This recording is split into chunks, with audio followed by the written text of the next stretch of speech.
אלא אמפלו אנתצאו. תיוחדד להם יובק ויורава אקסטרה יודש זה.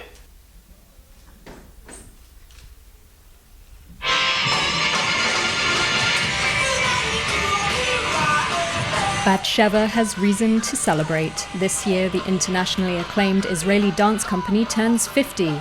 To celebrate its jubilee over the next 4 months, the company will revive 3 award-winning works choreographed by their renowned artistic director, Ohad Naharin, the founding father of Bat-Sheva's movement language known as Gaga. Gaga is a toolbox which dancers use to better their interpretation, body, well-being, technique, in which we are listening to our body. Good dancer, before he tells his body what to do, he's listening to his body. And by this we discover places of atrophy, movement habits. We learn to connect to the efficiency of movement, to our explosive power. We learn to make sublimation of our demons, anxiety, anger into form and content. It's a lot about speed, it's a lot about delicacy, it's a lot about understatement and overstatement. It's about form and the clarity of form. And it's a workout.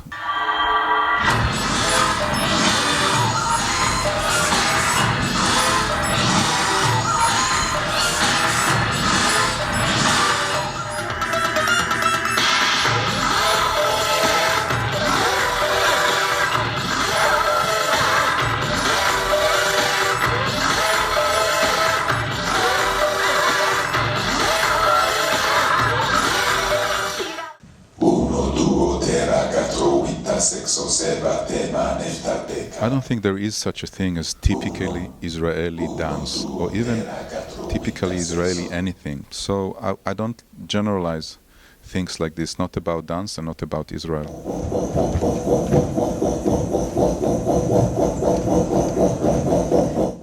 But it's not been a totally smooth ride for the dancers and their director. In more recent years, Bat-Sheva, being a major cultural export of Israel, has fallen victim to political scapegoating whilst touring abroad. No business as usual for apartheid Israel. They will not be allowed to send out cultural ambassadors like Bat-Sheva without always guaranteeing a reception like this. There is a movement that calls to boycott everything that comes out of Israel, and we are easy target. So people have been demonstrating and disturbing our tours in many places. The agenda of those people is really that because they care for the Palestinians, what's happening in the West Bank. It's not an anti-Semitic, it's not the hatred of us, it's more like pro-Palestinian with the idea that they want a two-state solution. There are actually many Jews and many Israelis also sometimes demonstrating and part of it. I don't agree that demonstrating and boycotting our show will help the Palestinians, because if it did, I would boycott my own performance.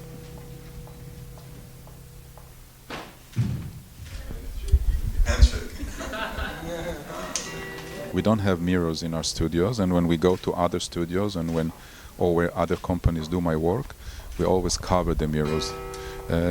It's a mistake. It's a mistake that is rooted in the dance tradition, that mirrors help.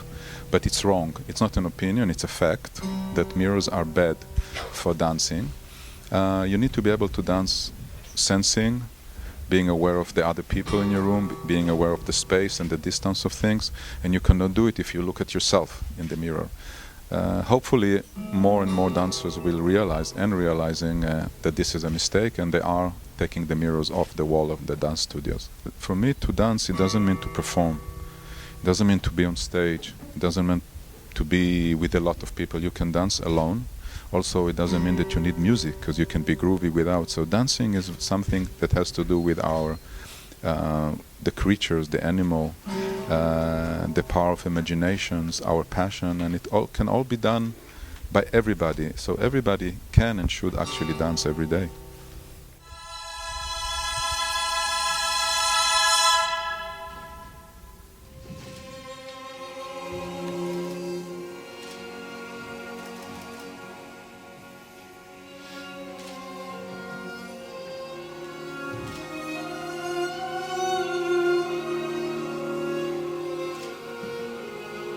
Performances over the coming weeks that will include Naharin's classic works Mamutot, Max and Naharin's Virus begin this week in Tel Aviv.